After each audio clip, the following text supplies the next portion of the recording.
You think people want truth. You think they want freedom. You think they want to know what is real. But Friedrich Nietzsche saw through the illusion. He saw that most people don't want to be free. They want to be comfortable. They don't want to think. They want to be told what to think.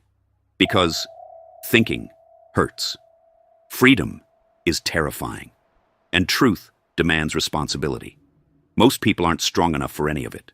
And so, they obey. Not out of virtue, but out of fear. Not because they believe, but because they are tired of carrying the weight of choice. They would rather follow a lie than stand alone with truth. That's the human condition. That's the herd. Nietzsche called it the herd instinct. The psychological gravity that pulls people into conformity, into sameness, into unthinking obedience. It's not about morality. It's not about goodness. It's about fear. The fear of being cast out. The fear of being wrong. The fear of standing naked in the world with no God, no script, no one to blame. And so, they run to the herd. Because the herd promises safety. The herd tells them how to behave. The herd tells them what to believe. And most are content with that. They exchange their soul for comfort, their voice for applause, their mind for acceptance. Because the herd protects them from the unbearable responsibility of being free. Freedom is not romantic. It is violent. It is raw. It strips you of illusion. It tears away the stories you were fed as a child. It demands that you think, not just react. That you question, not just follow. That you suffer. Because to awaken is to suffer. And most people aren't ready to suffer. They want security. They want predictability. They want someone else to tell them what is right, what is wrong, what is real, what is safe. And there are always those willing to oblige. Politicians, priests, celebrities, gurus, influencers, all standing at the gates of the herd, selling answers to questions no one dared ask. And the masses buy them, not because they make sense, but because they make them feel safe. Nietzsche called them the last men, the ones who have no hunger left, no fire, no vision, only comfort. He said they blink, they consume, they laugh at those who suffer for meaning. They mock the man who dares to stand alone, because his presence reminds them of everything they've surrendered. And they hate him for it. The herd hates the individual. Not because he is wrong, but because he is dangerous. Because he refuses to kneel. Because he refuses to play their game. And nothing enrages the herd more than the one who walks away. The herd believes in equality, but only if it means no one rises too high. The herd believes in peace, but only if it costs nothing. The herd believes in truth, but only if it doesn't shatter their comfort. They follow rules, even if they don't understand them. They recite dogma, even if it contradicts itself. They do what is expected, not because they believe in it, but because it keeps them hidden. It keeps them invisible, and invisibility feels safe. But Nietzsche saw what they couldn't.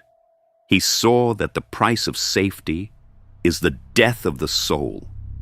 That when you surrender your mind to the herd, you become a ghost in your own body. You move, but you are not alive. You speak, but the words are not yours. You believe, but you have never questioned why. And that is not life. That is sleep. That is decay. That is the slow rot of potential left unlived. To live is to choose. To live is to risk being wrong. To live is to think. But thinking makes you a threat. It makes you unpredictable. It makes you dangerous. Because once you begin to think, you begin to see. And once you see, you cannot go back. You see the hypocrisy. You see the manipulation. You see the cowardice that passes as morality. And once you see it, you either speak or you pretend. And if you pretend long enough, you become the lie. Most people choose the lie, not because they are evil, but because they are exhausted. They've been trained since birth to follow, to obey, to defer. Every institution, the school, the family, the state, the church, teaches obedience first. Independent thought is punished, rebellion is pathologized, and by the time you reach adulthood, the cage is inside your mind. You no longer need chains. You carry the prison with you, and you call it virtue. Nietzsche's Übermensch, the overman, is not a tyrant. He's not a monster. He's simply the one who has broken the spell, who has killed the old gods, who has looked into the abyss and returned with his own truth. He does not ask to be followed. He does not beg to be liked. He creates, he speaks, he lives, and in doing so he exposes the emptiness of the herd, and the herd will hate him for that, because the herd does not want to be free. It wants to be protected. It wants to be told what to do, what to feel, what to fear. But protection is a slow poison. The more you surrender to it, the more you forget who you are. Until one day, you wake up and realize you don't know what you believe. You don't know what you want. You don't know who you are without the crowd. And that is the most terrifying truth of all. Because then, you are faced with the emptiness you've been avoiding, the silence you've been drowning in noise, the questions you've been burying with doctrine. But in that silence, something waits, something ancient, something sacred, yourself. Not the self they told you to be, not the self that earns praise, but the real one, the untamed one, the one that existed before the world got its hands on you. That self doesn't want safety. It wants truth. It wants freedom. It wants to burn, even if it means being alone. But to reach that self, you must let the others go. You must walk away from the herd, not in hatred, not in arrogance, but in truth, in the quiet knowing that freedom cannot be shared with those who have chosen slavery. And yes, it will cost you. It will cost you relationships. It will cost you comfort. It will cost you applause. But what you gain in return is worth more than all of it.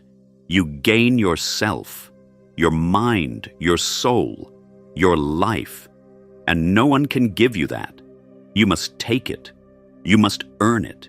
You must bleed for it, because the herd will not hand you the keys to your own prison. They will say you are selfish. They will say you are lost, but you are not lost. You are free. Nietzsche did not hate mankind. He loved its potential, but he hated what it had become, tamed, predictable, obedient. He wanted to wake it up, to ignite the flame, to remind man that he is not a pet, not a servant, not a pawn. He is a force, a storm, a creator, but only if he chooses to be. Only if he dares to step beyond the line, to reject comfort, to walk the edge. You say you want to think for yourself, but when was the last time you questioned everything? Not just what your enemies say, but what your friends believe. Not just what you disagree with, but what makes you feel good. Because even pleasure can be a prison. Even righteousness can be a mask. And unless you strip it all away, you don't know what's yours. You don't know what you believe. You only know what you've been told to believe. And that's the sickness. That's the slow death Nietzsche warned about. The man who lives by slogans. The woman who lives by borrowed truths. The people who chant and protest and scream, not because they know, but because they fear being alone in silence. And in that silence lies the real battle.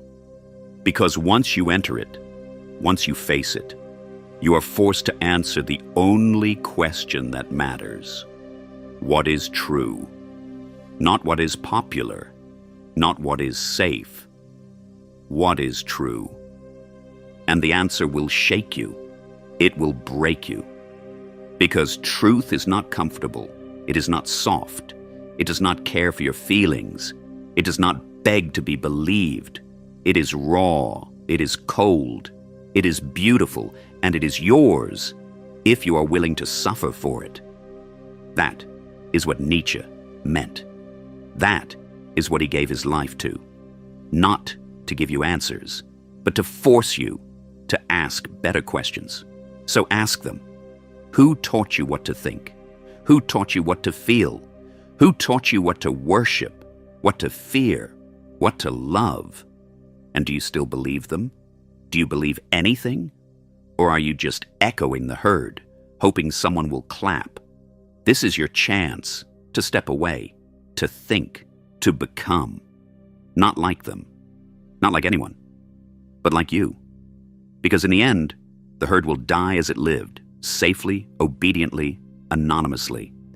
But the one who thinks for himself, the one who dares to walk alone, he will suffer. He will burn. He will be hated. But he will live. Fully.